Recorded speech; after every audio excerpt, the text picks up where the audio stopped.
So it's a GATE 2010 question. That is a system whose transfer function is given 2 divided by s plus 1. We want to find the approximate time taken by the response, that is unit step response, to reach 98% of its final value. So we want to find the settling time. So we can represent a general transfer function as k divided by tau s plus 1, where tau is the time constant of the system. So here tau is equal to, comparing with this equation, that is 1 second. 98% of the final value means 2% tolerance. So for 2% tolerance, settling time Ts is equal to 4 times the time constant. That is 4 into 1. That is equal to 4 seconds is required to reach 98% of the final value. So answer is C. So next we have a common data question. I have only wrote the first question. After solving this, I will write the second question. Okay. Now we have two signals given, f of t and g of t. This is also a GATE 2010 question. Now f of t is a rectangular pulse having magnitude 1 and time duration 0 to 1. And g of t is a rectangular pulse having value 1 and the time duration is from 3 to 5. Now we want to obtain g of t in terms of f of t. Time duration of the signal is 1 and here the time duration of the signal is 2. Now what I am going to do is, first I am going to shift the signal. I am going to delay the signal by 3 units. So instead of starting from 0, the signal will start from 3. So let us draw. So I am going to draw the signal f of t minus 3. So the signal will start from 3, that is 0, 1, 2, 3. That is the signal will start from 3 and ends at 4. So this is a signal f of t minus 3. But the duration of signal is only 1 unit, but the signal has 2 units.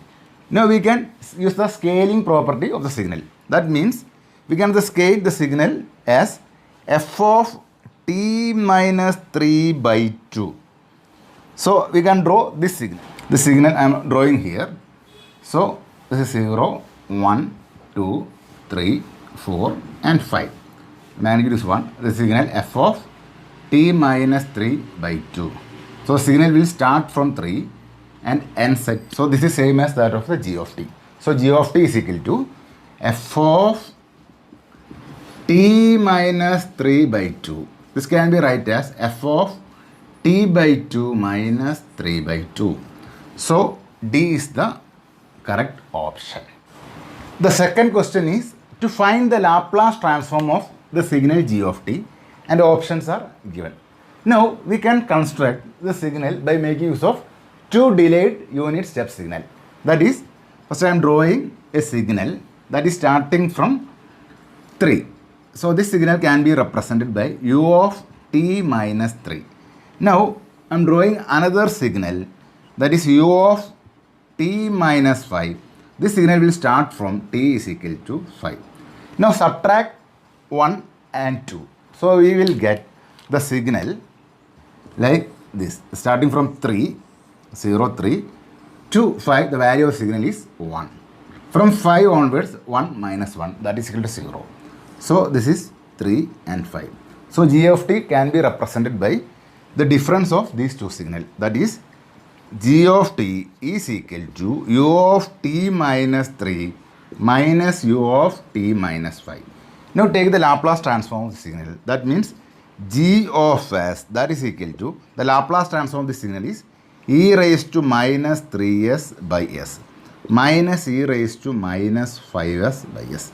Now take e raised to minus 3s by s as common.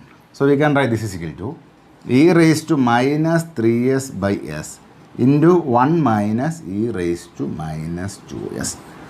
So this is the C is the correct option. Now this question is a GATE 2011 question.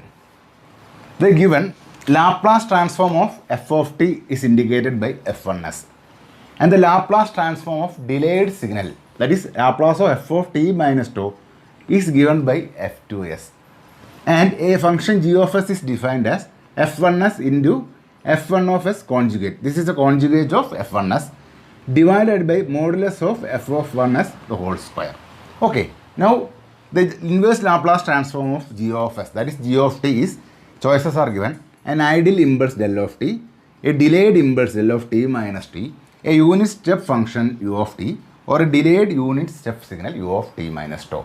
Okay, now we can write Laplace transform of f of t minus tau, that is equal to, that means Laplace transform of f of t minus tau, that can be written as e raised to minus s tau into f of s.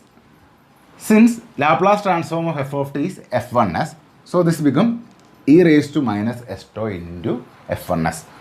So this is equal to f2s. So we can replace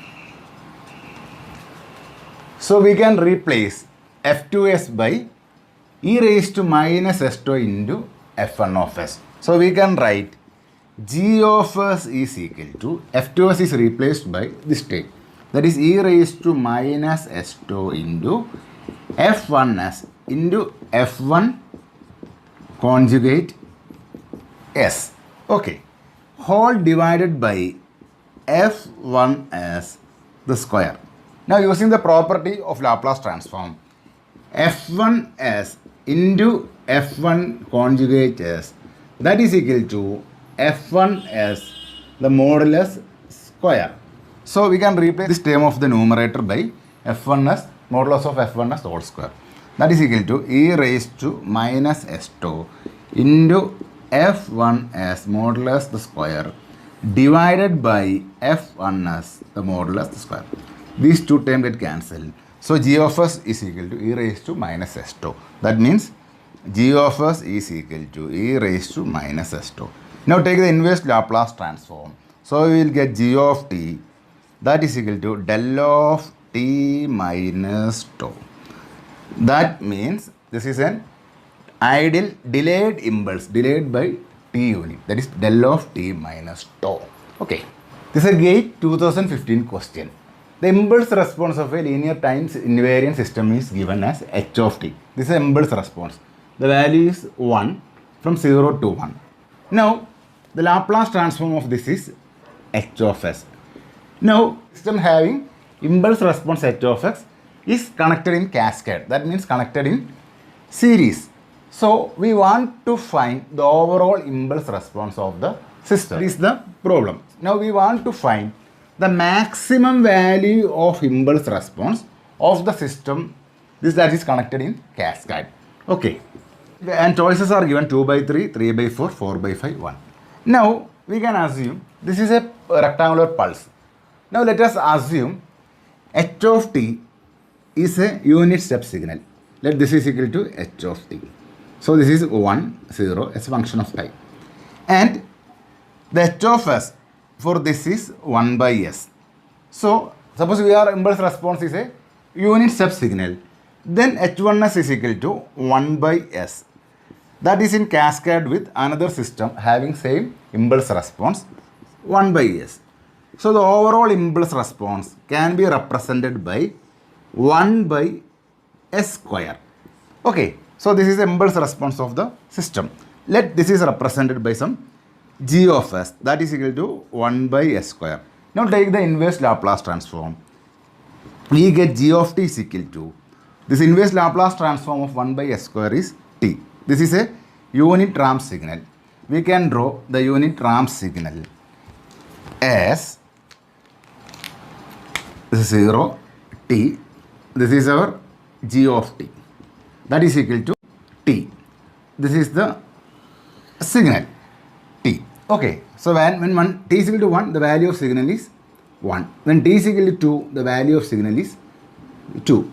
But our actual signal is a rectangular pulse that existing only for this duration of time. So this is our actual input, that is h of t. And this h of t are in cascade. So we have only the output signal for this much. This is the impulse response of the cascade block, cascade system. And this is our input system, input 2 rectangular pulses, then output is a triangular wave that falls to 0 when t is equal to 1.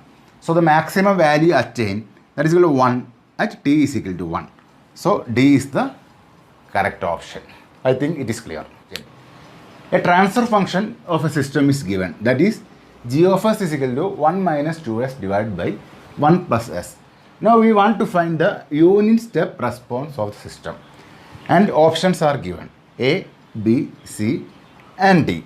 Now we want to find which is the unit step response of the system. Now we can write the transfer function u of s, that is equal to y of s by u of s. U of s is a unit step signal. Therefore, u of s is equal to 1 by s. Y of s is equal to g of s into u of s. Our g of s is given as 1 minus 2s divided by 1 plus s. That means 1 minus 2s divided by 1 plus s. This into 1 by s. Now find the inverse Laplace transform of this function. I am writing this here.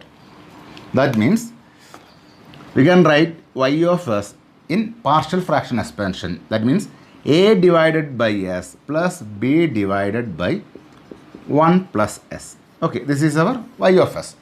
Now the value of a, that is equal to s into this function, that is 1 minus 2s divided by 1 plus s into s. This is evaluating at s is equal to 0. This s and s is cancelled. Put s is equal to 0 in the remaining terms. That is equal to 1 minus 2 into 0 divided by 1 plus 0. That is equal to 1. So the value of a is 1. That means a is equal to 1. Now we want to evaluate b. b is equal to 1 plus s into this function, that is into 1 minus 2s divided by s into 1 plus s. This is evaluating at s is equal to minus 1. At s is equal to minus 1. This s plus 1 and s plus 1 is cancelled. So put s is equal to minus 1 in the remaining terms. So this becomes 1 minus 2 into minus 1 divided by minus 1. That is equal to minus 3. So the value of b is equal to minus 3. So we can find the inverse Laplace transform of a. A is 1 and b is minus 3. So inverse Laplace transform y of t, that is equal to u of t minus 3 into e raised to minus t. This is our inverse Laplace transform y of t, or the response y of t. Now we can draw this figure. Now I am going to draw this figure here. That is, the value of this is u of t. That is unit step signal starting from 1. And this is minus 3 into e raised to minus 3. So that will start from minus 3. And as t tends to infinity, that goes to 0. So this is the minus 3 into e raised to minus t. And this is a unit step response. Now adding these two, 1 plus minus 3, that is equal to minus 2. So at t is equal to 0, the value is equal to minus 2. Then when t tends to infinity, this goes to 0 and the value of function become 1. So this function will exponentially and coming to 1. So this is the option that is represented by A. So this is a response. Okay. So our Laplace transform is almost complete. We have discussed the Laplace transform in detail. So you can refer the previous lectures. The next portion we will start with Z transform. Okay, bye.